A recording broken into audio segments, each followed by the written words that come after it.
Bienvenue à tous dans un nouvel épisode of The French of the World. Aujourd'hui, je suis avec Pete.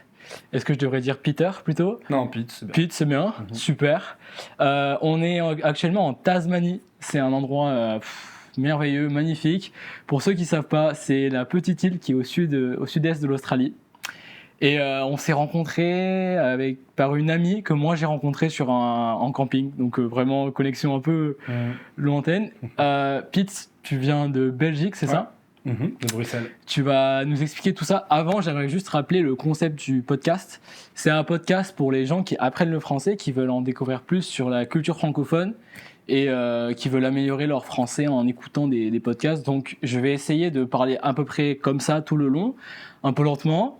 Toi, essaye de pas trop parler vite, mais après, t'inquiète, moi je ferai gaffe. Et si jamais tu parles trop vite, j'essaierai d'expliquer ce que tu dis. Ou souvent quand on utilise une expression compliquée, je prends juste le temps d'expliquer ce que c'est pour que les gens puissent nous suivre. Super. Okay. Donc, tu t'appelles Peter, ou Pete, mais c'est Pierre en flamand, c'est ça ? En fait, Pierre, c'est mon prénom, parce que mes parents sont francophones. Ok. Mais quand j'étudiais à l'université, on m'a donné le surnom de Pete. Et pourquoi Pete ? Parce que, en gros, Pierre, en flamand, c'est Peter. Ouais. Et le raccourci, la version courte de Peter, c'est Pete. Ouais. Donc voilà, au final, c'est un surnom flamand, mais que des francophones m'ont donné, parce que j'étudiais en Wallonie. Ah, parce que t'es complètement francophone, tes parents sont belges ? Mes parents sont bruxellois, belges. Après, j'ai des origines flamandes de par mes grands-parents. Ok. Mais mes grands-parents vivaient à Bruxelles. Donc, il y a 4 grands-parents. Donc c'est plutôt des arrière-grands-parents qui étaient en Flandre. Ok. Et donc, je suis bruxellois de 3e génération, on va dire. Super. Francophone, mais avec quand même un lien vers la Flandre, vu que Bruxelles est une ville bilingue. D'accord, on parle flamand et français. Et mon père parlait très bien flamand. Et j'étais à l'école maternelle en flamand. Ah d'accord, donc tu connais un peu de flamand alors ? Donc je parle quand même bien flamand pour un bruxellois. Ah ouais. Pour un bruxellois francophone, parce qu'il y a pas mal de flamands, de néerlandophones à Bruxelles, qui, eux, parlent très bien français par contre. Mieux que les francophones parlent néerlandais. Ok, trop stylé. Et c'était comment grandir à Bruxelles ? Est-ce que tu as une affinité pour cette ville ? Tu te sens bien là-bas ? Tu retournes souvent ? J'ai vécu pendant, disons, la plupart de ma vie. Jusqu'à mes 18 ans, j'étais à Bruxelles, à Jette. Donc c'est une commune qui est au nord-ouest, plutôt proche de la périphérie, en gros du ring. On appelle ça le ring, pas le périph'. Et donc c'est une commune tous les gens qui habitent à Jette aiment dire que c'est le village dans la ville. Il y a une ambiance un peu villageoise avec un gros marché le dimanche. C'est très vert, il y a pas mal de parcs de bois. Des fêtes de village ? Il y a quand même un esprit de fête de village. Trop bien. Il y a une bonne ambiance. Maintenant, c'est assez calme parce que c'est plutôt des familles qui sont là. Il n'y a pas vraiment d'étudiants. Enfin, il y a une université, mais il n'y a pas beaucoup d'étudiants vu que c'est un petit campus. Et donc là où il y a plutôt la vibe cool, où il y a la culture, les concerts, les soirées, c'est plutôt de l'autre côté du canal, au sud-est du coup de Bruxelles, centre et sud-est. Et c'est là que j'ai vécu après mes études. Donc je suis parti de mes 18 ans à mes 23 ans étudier à Gembloux. C'est une petite ville en Wallonie, entre Louvain-la-Neuve, grosse ville étudiante, et Namur, qui est la capitale de la Wallonie, très jolie ville.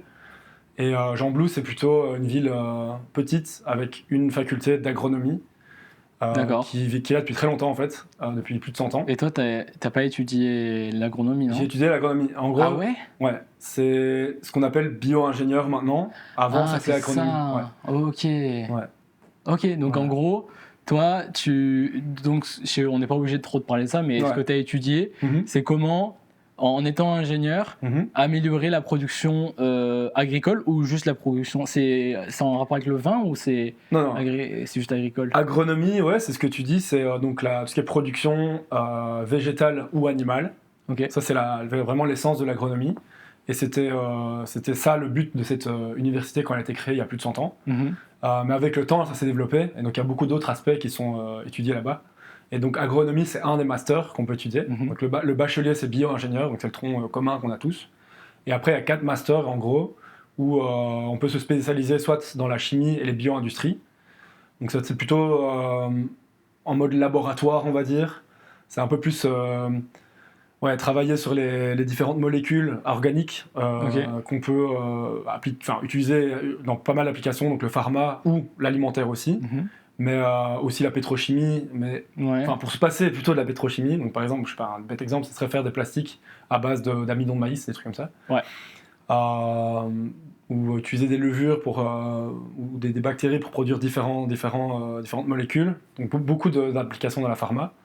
Ça c'est donc biochimie et bioindustrie.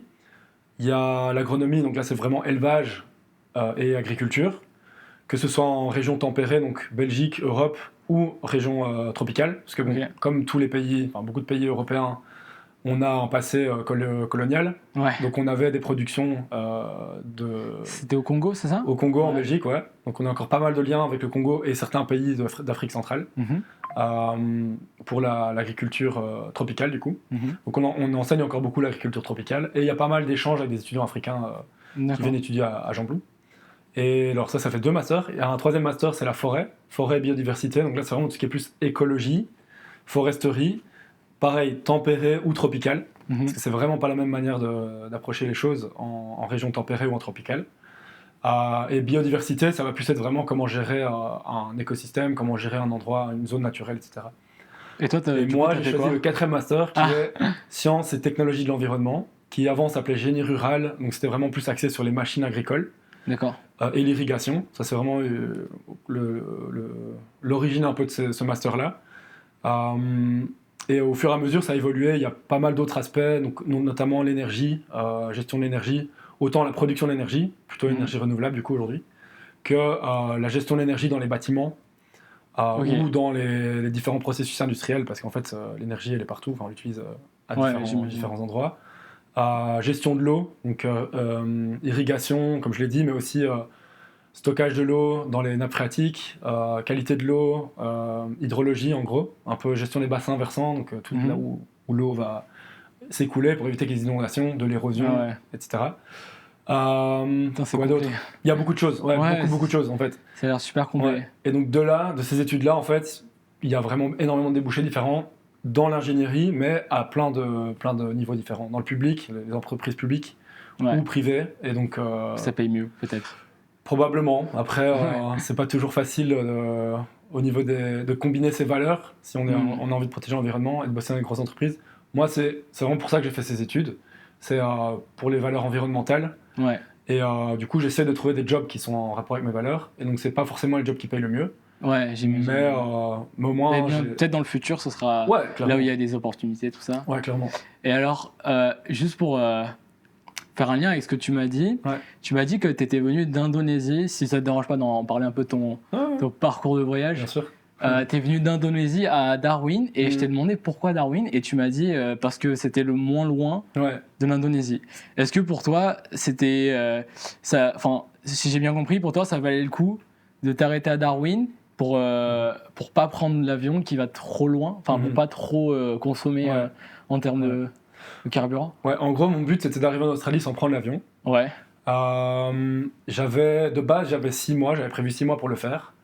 De janvier à juillet. Juillet étant le 15 juillet, c'était la date finale à laquelle je devais arriver parce que mon visa allait arriver à expiration. Et vu que j'avais tout juste 30 ans, voire je passais vers les 31 ans, au moment où j'ai fait la demande de visa, mon visa était valable 1 an pour arriver. Et donc, s'il arrivait à expiration, j'aurais pas pu refaire une demande. C'était vraiment le dernier moment où j'arrivais. Donc, je m'étais donné 6 mois et demi, plus ou moins, pour arriver. Sauf que j'ai eu des choses à faire en Belgique qui ont fait que je suis parti finalement début avril. Donc, j'avais plus que 3 mois pour arriver. Ce qui fait que... Et t'es allé comment de Belgique en Indonésie alors ? Alors, j'ai pris le train, le bus et un peu le bateau. Et mon but était de prendre le bateau entre l'Indonésie et l'Australie. Sauf que j'avais plus le temps de le faire. Donc, j'ai pris un vol. Et j'ai voulu prendre le vol le plus court possible. Donc, de Bali à Darwin, c'était vraiment le plus court. C'était combien de temps ? 4 heures, 3h30, 4 heures. Ok, donc c'est pas les 24 heures de la Belgique. Ouais, exactement. Ah, mais c'est trop bien. Tu sais que je savais pas.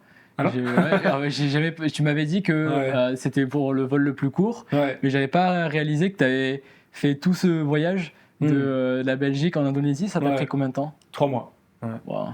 Et t'étais tout le temps en déplacement ou au bout d'un moment t'es arrivé en Indonésie, tu t'es... Non, en fait c'était quand même rapide, je dois le dire. En 6 mois ça aurait été mieux, mais dans certains pays j'avais pas vraiment le choix. Donc en gros je suis parti de Bruxelles, j'étais à Berlin. Puis de Berlin je suis allé à Prague. À Prague, en Pologne, à Varsovie. Là, je suis resté un instant parce que j'avais fait ma demande de visa pour la Russie en ligne et ça prenait 4 jours. Donc, le temps d'avoir la réponse, je suis resté à Varsovie en me disant que si jamais j'allais pas avoir de visa pour la Russie, j'allais aller plutôt vers le sud, vers la Turquie, l'Iran, etc. Et essayer d'aller le plus loin possible en sachant que ça allait être compliqué en 3 mois. Et donc ça, c'était mon plan B. Et mon plan A, c'était d'aller donc de Varsovie remonter les pays baltes, Lituanie... je connais pas l'ordre, mais il y a Lituanie, Lettonie, Estonie. Voilà. Lituanie, Lettonie, Estonie. Et là, en Estonie, il y avait encore un passage possible vers la Russie. D'accord. Et donc, dès que j'ai eu le visa, ça a été assez vite, en fait, je l'ai reçu sans problème. Je suis allé en Estonie et j'ai passé la frontière avec la Russie pour aller à Saint-Pétersbourg. Ouais. Et de Saint-Pétersbourg, j'ai pris un train jusqu'à Transsibérien. Et puis de Moscou, j'ai pris le Transsibérien jusqu'à Irkoutsk, qui est une ville près du lac Baïkal, en Sibérie, pas très loin de la Mongolie. Ça, c'était la Russie. Ouais. Et attends, mais du coup, une fois que tu arrives là-bas, c'est connecté en bus ou en... Là, c'est un long train. Ouais, le train, il prend genre 3-4 jours. Ouais, donc Moscou, Saint-Pétersbourg de Moscou, c'est juste un train de nuit, donc ça va assez vite. Ouais. Moscou, Irkoutsk, c'était 4 nuits et 3 jours à bord du même train. Et ça va, c'était une bonne expérience? Très cool, très très cool. Ouais, c'était cool. Tu t'es fait des potes russes? Ouais. C'est ça qui est bien en fait, c'est que genre tu rencontres des gens parce que t'es dans la même cabine qu'eux. Ouais. Donc au final, tu discutes avec eux, mais c'est pas forcément des gens que t'aurais rencontrés si t'étais pas dans ces circonstances-là. Ouais. Donc des gens plus vieux, des gens d'autres milieux sociaux, des gens qui parlent pas du tout anglais, la plupart parlaient pas anglais, donc avec le traducteur sur le téléphone, ou quelqu'un qui parlait anglais, du coup il venait faire l'interprète, il était très content de parler anglais. Wow. Et donc c'est comme ça que j'ai pu quand même créer des liens avec certaines personnes. Et échanger avec des gens qui avaient vraiment des vies très différentes et des parcours différents. Donc c'était l'été quand... Non, t'as pris le train l'hiver C'était en avril, fin avril. Ok, donc il devait encore avoir de la neige, non? Ouais, il faisait genre entre moins 1 et 15 degrés, ça dépend un peu. Si t'étais plus en montagne, si c'était un jour ensoleillé ou pas. Wow. Ça varie quand même pas mal. Et t'as vu des beaux paysages? Ouais, c'était beau, très beau. Putain. Ouais, c'était un peu relativement monotone les premiers jours, les 2 premiers jours, parce que c'est assez plat. Il y a beaucoup de forêts de bouleaux, des steppes et des rivières. Enfin, c'est joli, mais c'est un peu toujours la même chose. Et le 3e jour, là, tu arrives dans les montagnes, un peu avant la Sibérie, et ça commence à devenir vraiment stylé parce que le train, il serpente. Et tu vois des petits villages avec des maisons en bois. Tu vois vraiment un aspect un peu plus intéressant du paysage.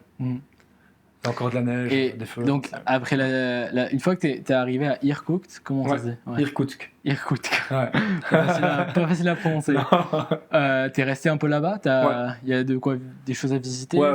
En gros, je suis resté 3 jours à Saint-Pétersbourg, 3 jours à Moscou et 4 jours à Irkoutsk. J'avais 16 jours de visa en Russie. D'accord. C'est que 16 jours? Ouais. Donc, en gros, t'as dû leur dire, moi, je vais faire ça pour aller jusque-là et rester tant de jours. Et je pense que si tu restais plus, tu te faisais un peu remonter les bretelles. Ouais, j'ai pas testé de dépasser la durée. Je pense qu'il y a des pays où c'est plus facile, enfin moins risqué, même s'il faut pas le faire. Non. Je pense que c'est moins risqué qu'en Russie. J'ai pas joué avec le feu, non. Non, en vrai, j'étais quand même stressé avant d'arriver en Russie. Ouais, j'imagine, ouais. Parce que à cause de la guerre en Ukraine, en fait, de base, je voulais pas aller en Russie, vu que la guerre en Ukraine, je voulais pas spécialement visiter ce pays-là, vu le contexte. Mais ouais, vu le timing que j'avais, c'était compliqué de faire autrement. Putain. Et donc, j'y suis allé. Et en fait, j'ai pas du tout été inquiété par quoi que ce soit. Ouais, ça s'est bien passé pour toi. Ce que j'ai remarqué quand même, c'est clairement que le pays est en guerre. Donc, il y a beaucoup de propagande. Tu vois des affiches avec la pub pour l'armée un peu partout. Ouais. Beaucoup de militaires. Genre Saint-Pétersbourg, Moscou particulièrement, parce que c'est des grosses villes. Donc, les gens arrivent là, prennent les trains. Donc, j'ai vu des régiments entiers dans les gares attendre de monter dans les trains. Ça va faire bizarre. Ouais, ça fait quand même bizarre, clairement. Et c'était pour ça que j'étais aussi un peu anxieux avant d'arriver en Russie. On peut pas prendre de photos dans les gares, dans les stations de métro. Ah ouais. Surtout quand il y a des gens de l'armée, donc je faisais attention je faisais vraiment très attention. Ambigu, quoi. Ouais, je faisais vraiment très attention. Dans les conversations que j'avais avec les gens, j'essayais aussi pas trop donner mon avis, enfin tu vois. Ouais. C'est un sentiment bizarre en fait d'être comme ça un peu sur la défensive. Alors que les gens sont en fait assez ouverts, assez polis, assez respectueux. Ils cherchent pas la petite bête. Ils essaient pas de t'imposer leur avis. Ils sont très contents d'avoir une discussion en fait.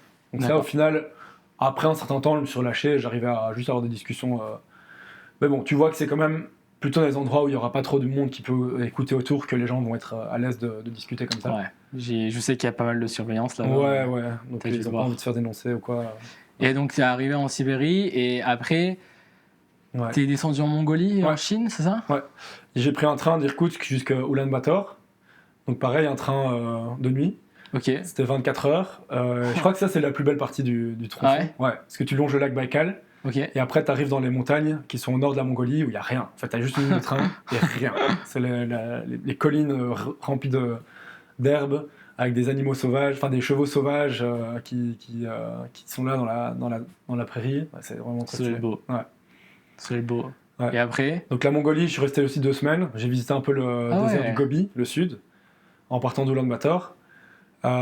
Clairement, j'ai envie de retourner en Mongolie parce que c'est un pays très très différent culturellement. On n'entend personne aller en Mongolie. Moi, j'ai jamais rencontré quelqu'un qui allait visiter. Ouais. Et pourtant, j'ai déjà vu les images. Je sais qu'ils ont une culture très qui conserve bien aussi. Qui conserve leur tradition, leur culture. Ça va être intéressant d'y aller. C'est une culture nomade et elle est encore très présente dans le pays. Même s'il y a plus en plus de gens qui s'installent autour de l'Ulaanbaatar, parce que c'est difficile de vivre En gros, ils élèvent des animaux. C'est leur activité principale. Et il y a eu beaucoup de sécheresse, beaucoup d'animaux morts, donc moins en moins de cheptels, donc de moins en moins de revenus. Et donc les gens migrent vers les villes parce qu'il y a plus d'opportunités économiques. Mais je crois qu'il y a encore 40% de la population qui est nomade. Ouais, c'est pas... c'est quand même, quand même beaucoup. Mais en fait, 24 heures, tu passes de Sibérie en Mongolie. Mais pour arriver au sud de la Chine, ça va être encore 2 ou 3 jours, ça, non? Du coup, en gros, le trajet le plus logique, le plus facile, c'est d'aller vers Pékin. Parce que Pékin, c'est une énorme ville, Ulaanbaatar, c'est la capitale, et donc en fait, il y a pas mal de connexions entre les deux. Donc c'est ce que j'ai fait. Il y avait un train à l'époque qui faisait Ulaanbaatar-Pékin, mais ils ont arrêté de le faire parce que je pense que le réseau de train est trop moderne maintenant en Chine par rapport au réseau russe et en Mongolie. Donc le train arrive à la frontière, mais il faut descendre. Et puis passer la frontière, et alors tu as un train chinois en fait, qui continue.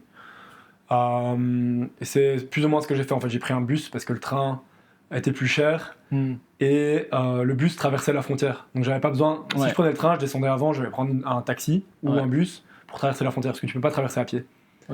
Donc ce que j'ai fait, c'est que j'ai pris un bus directement parce que c'était moins cher. Donc une fois, tu es arrivé à Pékin. Exactement. Et donc non, je suis arrivé de l'autre côté de la frontière chinoise, à Ehrenhut.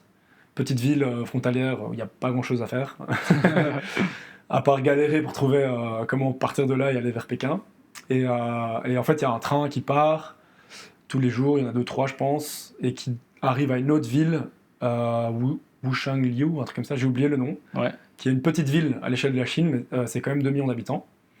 Et là, tu as un changement, et là, tu arrives sur la ligne à haute vitesse. Et t'arrives en 2-3 heures à Pékin. Ah ouais, ça va faire un changement après le transsibérien. Rien à voir, c'est vraiment un train moderne. C'est moderne, hein. Ouais, super moderne. Ils ont vachement investi, je crois, dans leur infrastructure. Et même encore, une fois que t'es arrivé à Pékin, t'es à la moitié, finalement? Il reste encore pas mal de trajets. Donc Pékin, je suis resté aussi 3 jours. J'ai fait du couchsurfing. En gros, en Russie, j'ai fait du couchsurfing aussi. Donc ça marche là-bas? Ouais, à fond. Waouh, j'aurais jamais cru, tu vois. Bah justement. Je pensais que c'était vraiment occidental, ce concept. Non. En gros, ce qui est bien là-bas, c'est que, en gros, ils n'ont pas beaucoup de... Surtout maintenant avec la guerre, ils n'ont pas beaucoup l'opportunité de voyager. Et ils aiment bien avoir des gens qui viennent leur rendre visite. Et du coup, ils sont assez chauds d'accepter les gens, quoi. Je pense. C'est cool. Tu ferais une demande à Bruxelles, je pense qu'il y a beaucoup de gens qui refusent parce qu'il y a trop de demandes en fait. Mais en Russie, il n'y a pas beaucoup de demandes, donc en fait, la plupart des requêtes que je faisais, les gens étaient trop chauds de m'accueillir, ils étaient super accueillants. Putain, c'est génial, du coup, t'as pu voir un peu la culture de l'intérieur. Complètement. C'est ça qui est compliqué quand tu voyages, quoi. Tu vois la vitrine un peu. Je pense qu'encore plus en Russie, je pense. Et c'est compliqué de voir derrière les décors, voir comment les gens vivent chez eux, les traditions, enfin... même les habitudes de vie, en voyageant, tu te rends compte que ça change quand même beaucoup d'un pays à un autre, même si on est un peu tous pareils, mais la façon dont les gens interagissent chez eux, complètement. Trop bien. Non, c'est ça qui était cool avec le couchsurfing, c'est que tu rentres vraiment dans la vie des locaux. Et ils parlent anglais en général s'ils sont sur couchsurfing, donc ils peuvent trouver le site. Du coup, grâce à eux, je rencontrais des gens, je pouvais discuter parce qu'ils faisaient l'interprète. Génial. Et c'est carrément une autre expérience. Ok, donc après Pékin, t'es allé Je suis allé à Shanghai. Ouais. Là, c'est 3 heures ou 4 heures de train. C'est un train grande vitesse qui trace. Facile. En fait, une fois que tu es en Chine, c'est très facile. Ah ouais. Parce que toutes les grandes villes sont connectées avec le train à grande vitesse. Ok. Il y a plusieurs trains par jour et ça coûte pas trop cher par rapport au TGV qu'on a en Europe. Pas. Donc en fait, il y a un train, plusieurs trains tous les jours vers Shanghai. Et là, je suis resté à Shanghai chez un ami qui habite là-bas. Donc tout bien. Cool. Génial. Plutôt posé. Et il m'a mis trop bien en vrai. On a visité plein de trucs. Ouais. Alors pour ceux qui expliquent, parce qu'il y a eu plusieurs trucs qu'on a dit, j'ai pas osé te couper. Ouais. Il a dit il m'a mis trop bien. Ouais. Ça veut dire que c'est un concept qui est quand même compliqué à expliquer. Ouais. Ça veut dire que il s'est bien occupé de lui et il lui a donné, il l'a mis à l'aise. Ouais. Il m'a mis bien, il m'a mis à l'aise. Ouais. Voilà. Se mettre bien, ça veut dire faire en sorte qu'on est dans un bon setup, une bonne disposition. Ouais, c'est vrai. Donc, quand quelqu'un te met bien, ça veut dire que tu es bien accueilli. Bien accueilli, voilà. Ouais. C'est ça. Et de là, j'ai pris un autre train à grande vitesse jusque... comment ça s'appelle encore cette ville ? Merde, j'ai oublié. C'est dans le Yunnan, la province du Yunnan, qui est tout à fait au sud-ouest, avec des grandes montagnes, des lacs.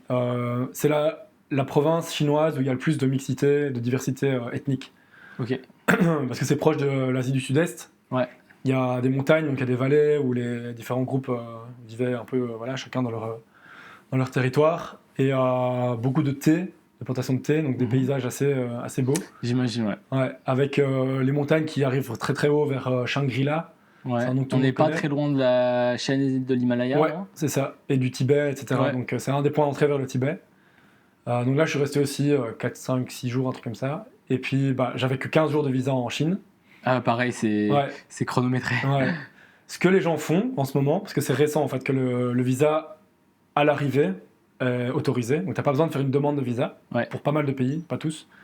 C'est que les gens, ils arrivent ils restent 15 jours, puis ils vont à Hong Kong ou à Shenzhen, je pense que ça marche. Donc là, c'est comme si tu sortais de la Chine et puis tu peux retourner dans le territoire chinois. Tu peux rester un mois assez facilement en Chine grâce à ces visas. Super. Ouais, donc ça, c'est assez cool.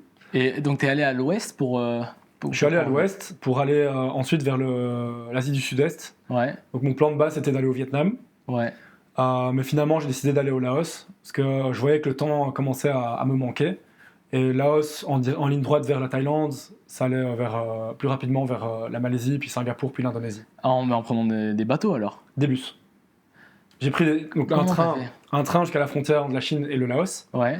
Et là, j'ai pas pris... parce qu'il y a une ligne de chemin à grande vitesse qui arrive jusqu'à la capitale du Laos. D'accord. Mais ça voulait dire skipper tous les points super jolis à voir en chemin. Ouais. Donc j'ai décidé de plutôt passer la frontière à pied et prendre un bus en fait, jusqu'à la première petite ville, plutôt un village, qui s'appelle Luang Namta, où il y a un parc national où tu peux faire de la rando avec des locaux et dormir et vivre avec les locaux. C'est un écotourisme là-bas qui est assez cool. C'est bien. Les paysages n'étaient pas les plus incroyables du Laos, mais par contre, vraiment, la culture était hyper intéressante, quoi. Donc, passer du temps dans les villages avec les locaux, voir comment ils cuisinent, voir comment ils vivent, c'était vraiment trop cool. Tu as bien mangé, non, là-bas ? Ouais, c'était excellent. Bon. Mais la Chine aussi, on mange bien. Ouais, j'imagine. Ouais. Bah, tous les restaurants, tous les restaurants chinois qu'il y a dans le monde, ça m'étonne pas, ouais. Et c'est différent, en fait. La cuisine chinoise, elle est très, très différente en fonction des régions où tu vas. Ouais. Et elle n'est pas du tout la même que ce qu'on a chez nous, quoi. En fait, on a un type de cuisine chinoise qui est pas du tout le même que ce qui peut se passer en Chine. Ouais, je vois. Ah, on est dans un hostel, pour ceux qui se demandent. On est dans un coin, donc on gêne personne. Non. Mais voilà, il y a quelqu'un qui est là-bas. En plus, on fait pas de bruit, donc ça va. Et donc après le Laos, comment t'as fait pour aller jusqu'en Malaisie ? Alors que c'est une île, la Malaisie ? Non, enfin il y a une île en Malaisie, mais il y a une partie du pays qui est connectée à la péninsule de l'Asie du Sud-Est. Donc en gros, tu descends Laos, je suis arrivé à Vientiane, donc la capitale du Laos qui est à la frontière avec la Thaïlande. Ouais. Là, j'ai pris un train de nuit jusqu'à Bangkok. Ouais. Puis de Bangkok, je suis allé à Koh Tao, et de Koh Tao, je suis allé à Krabi, c'est sud de la Thaïlande. Et de là, je suis allé en Malaisie. Oui. Mais j'ai traversé rapidement parce qu'en fait, j'avais plus beaucoup de temps. Et je voulais passer plus de temps en Indonésie vu que je voulais surfer. Ouais. Du coup, je suis quand même allé voir des potes qui habitent à Singapour. Ouais. Et donc, j'ai traversé la Malaisie pour aller 2 nuits à Singapour. J'étais super content de les voir. Et là, je me suis rendu compte que pour aller en Indonésie, il allait falloir que je prenne un bateau. Oui. Et à savoir qu'il y a beaucoup d'îles en Indonésie. Donc, soit tu pars de Singapour pour aller à Jakarta, et c'est une liaison assez commune. Soit, c'est là où je voulais aller, il y a moyen de prendre un bateau jusqu'à Sumatra, mais il fallait repasser par la Malaisie. Donc, je suis allé à Malacca pour prendre un bateau et traverser le détroit de Malacca, je pense qu'il s'appelle, entre la Malaisie et Sumatra, qui est l'île tout à fait au nord de l'Indonésie. Où on surfe pas. Où il y a moyen de surfer, mais sur les petites îles à l'ouest. Ok. Donc, tu as les Mentawai, Nias c'est ça, et Simeulue. Ouais.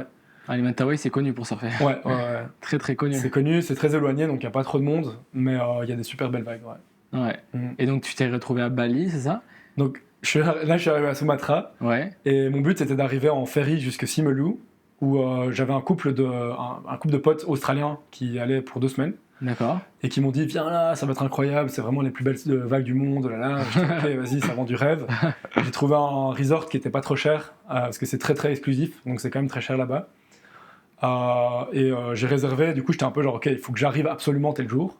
Et il y avait un ferry le vendredi soir, sauf que j'avais genre 22 heures pour le choper. Et en arrivant sur l'île à Sumatra, les gens m'ont dit, mais t'y arriveras jamais en fait. Parce que la route c'est compliqué de se déplacer. Hyper compliqué.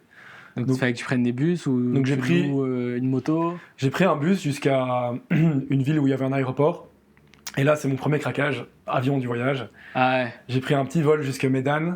Et de Medan, j'ai pris un petit vol jusqu'à... T'as été contraint, quoi. Ouais. Sinon, t'as quand même...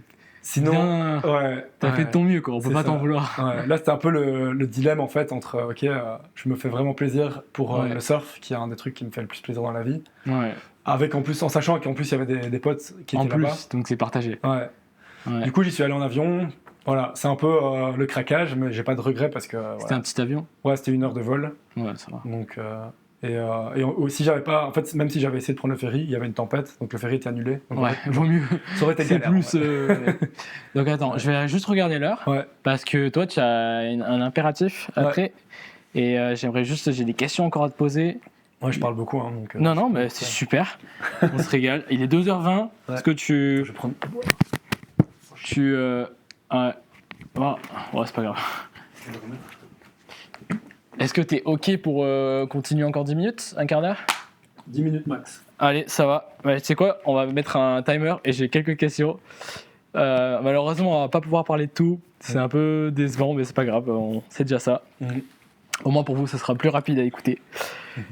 Juste une question, est-ce que tu savais exactement par où t'allais... Tu peux le mettre un peu plus haut? Ouais. Je pense que... Je sais plus 30 secondes. Parfait. Tu savais par où t'allais passer pour arriver jusqu'en Australie? T'as fait beaucoup de recherches avant, donc comment... Ou alors est-ce que tu faisais un peu au jour le jour? Ouais. Donc mon plan A, comme je disais, vraiment à l'origine, j'avais 6 mois. Donc c'était passer par la Turquie, l'Iran, tous les pays en stand, donc Turkménistan, Kazakhstan, Kazakhstan, Kyrgyzstan. Afghanistan ou non? C'est là où ça devenait un peu tricky, soit il faut repasser par la Chine pour éviter ces pays-là, soit...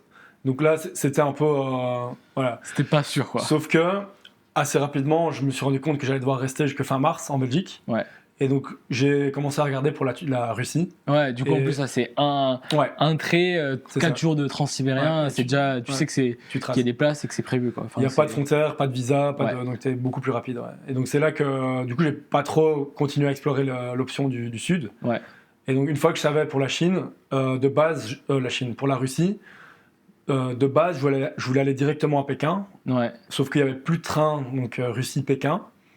Et c'est pour ça que j'ai décidé d'aller en Mongolie, ce qui était une très bonne décision, parce que c'est vraiment un pays incroyable.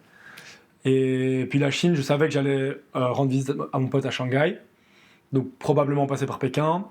Puis pour le sud, je ne savais pas trop si j'allais à Nanning ou à Kunming. Finalement, je suis allé à Kunming parce que le Yunnan est plus intéressant que la province Nanning, c'est à l'est du Vietnam. Et là, l'Asie du Sud-Est, j'étais très optimiste. J'étais en mode, ok, je vais au Vietnam, puis au Laos, puis au Cambodge, puis après en Thaïlande. Puis en fait, non, j'ai pas eu le temps. Donc j'étais là, ok.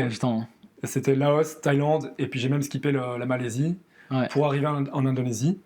Et là, j'avais aussi l'espoir de trouver un bateau pour faire la traversée Bali-Darwin. Sauf que, pas le temps. J'avais plus de 3 semaines au total en Indonésie. Donc je me suis dit, ok, on va faire une croix sur le bateau. Je vais plutôt profiter de l'Indonésie pendant 3 semaines. Et je prendrai un petit vol le plus petit possible, donc c'est pour ça que j'ai pris mon vol vers Darwin. Ok. Eh ben, Ouais. Donc t'étais quand même, tu savais un peu là où tu te... J'avais déjà tracé une ligne sur la carte. Trop bien. Ouais. Est-ce que ta famille elle était inquiète que tu fasses ça, que tu te retrouves un peu dans des endroits perdus, ou tu allais prendre le transsibérien, donc aller en Russie? Ouais. Bah, disons que je partageais mes inquiétudes. Et donc ils étaient conscients que je partais pas inconscient. Ouais. Voilà, j'étais conscient des risques et que je faisais en sorte que ça se passe bien. Ouais. Et le fait d'être complètement transparent avec mes objectifs, avec les différentes contraintes qu'il allait avoir, etc.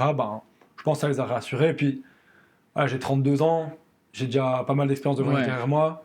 C'est pas pareil que si t'avais 23 ans, quoi. Ouais, je pense que ça aurait été mon premier voyage, peut-être qu'ils auraient été un peu moins chauds. En premier voyage, ça aurait été compliqué quand même. Je pense que même toi, t'aurais eu peur. Ouais, clairement. Et du coup, je pense qu'ils étaient inquiets, mais en même temps, ils me connaissent et j'arrive toujours à retomber sur mes pattes en général, donc voilà. Et je pense que je prends pas des décisions trop inconscientes.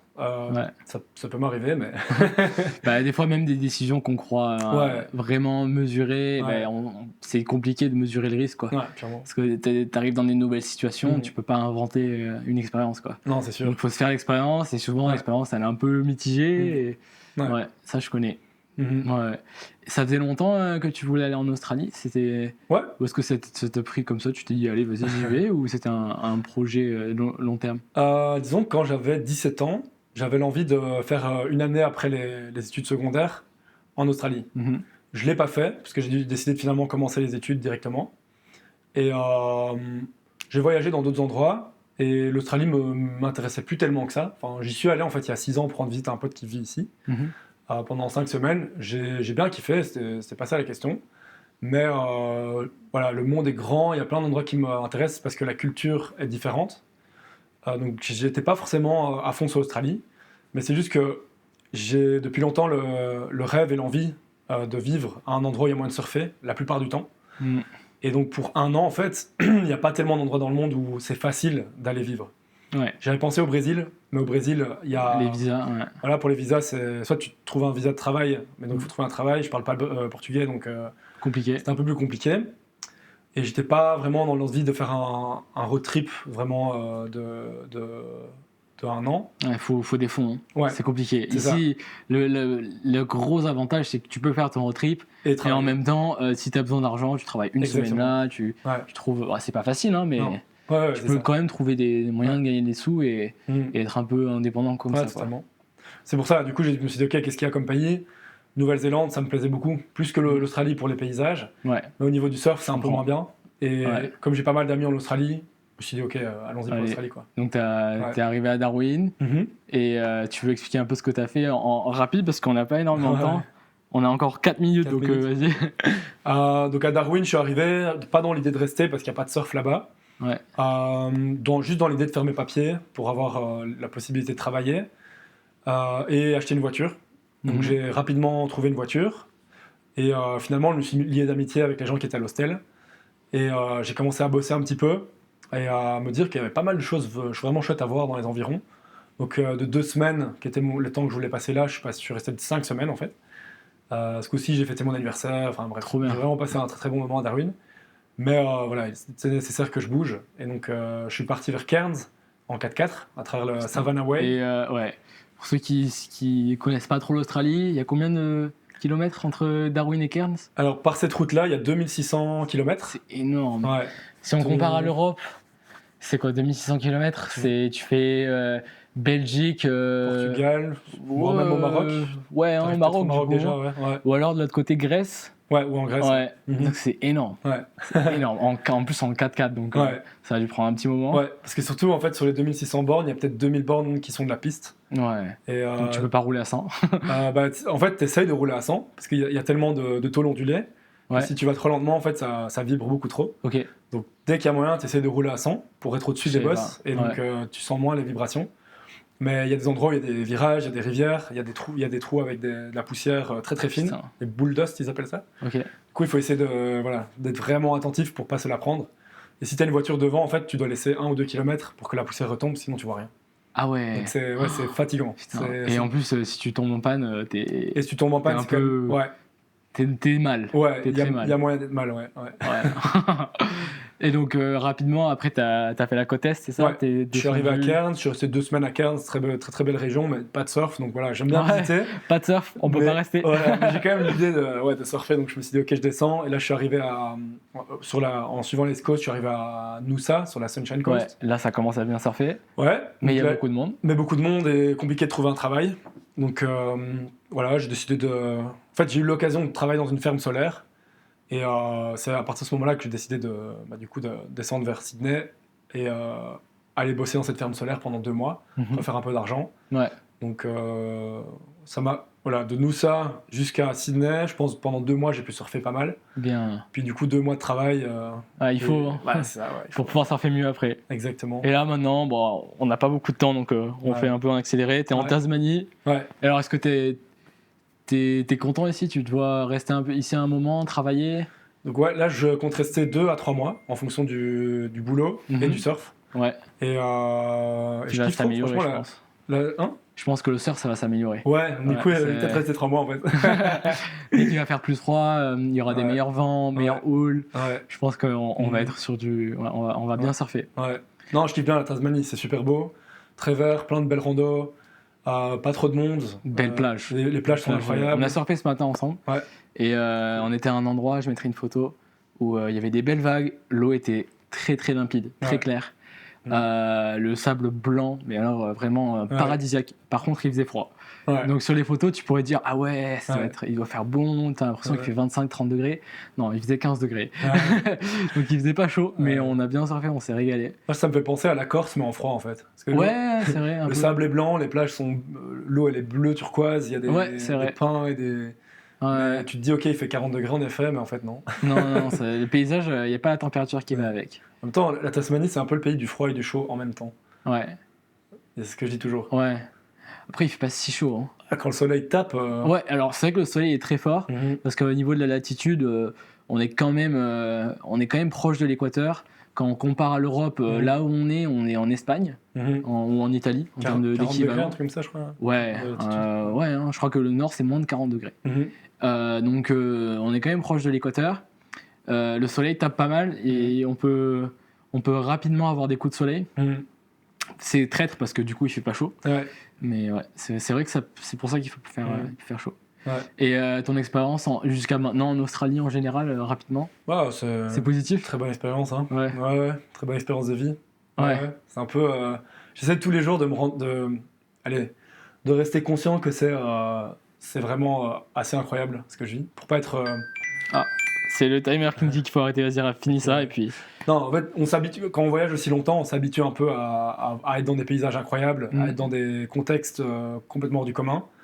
Et j'essaie de pas m'habituer en fait. J'essaie de tous les jours rester admiratif en fait de ce que je vois, des gens que je rencontre. Et c'est tous les jours profiter au maximum de ce que je fais et ce que je vis.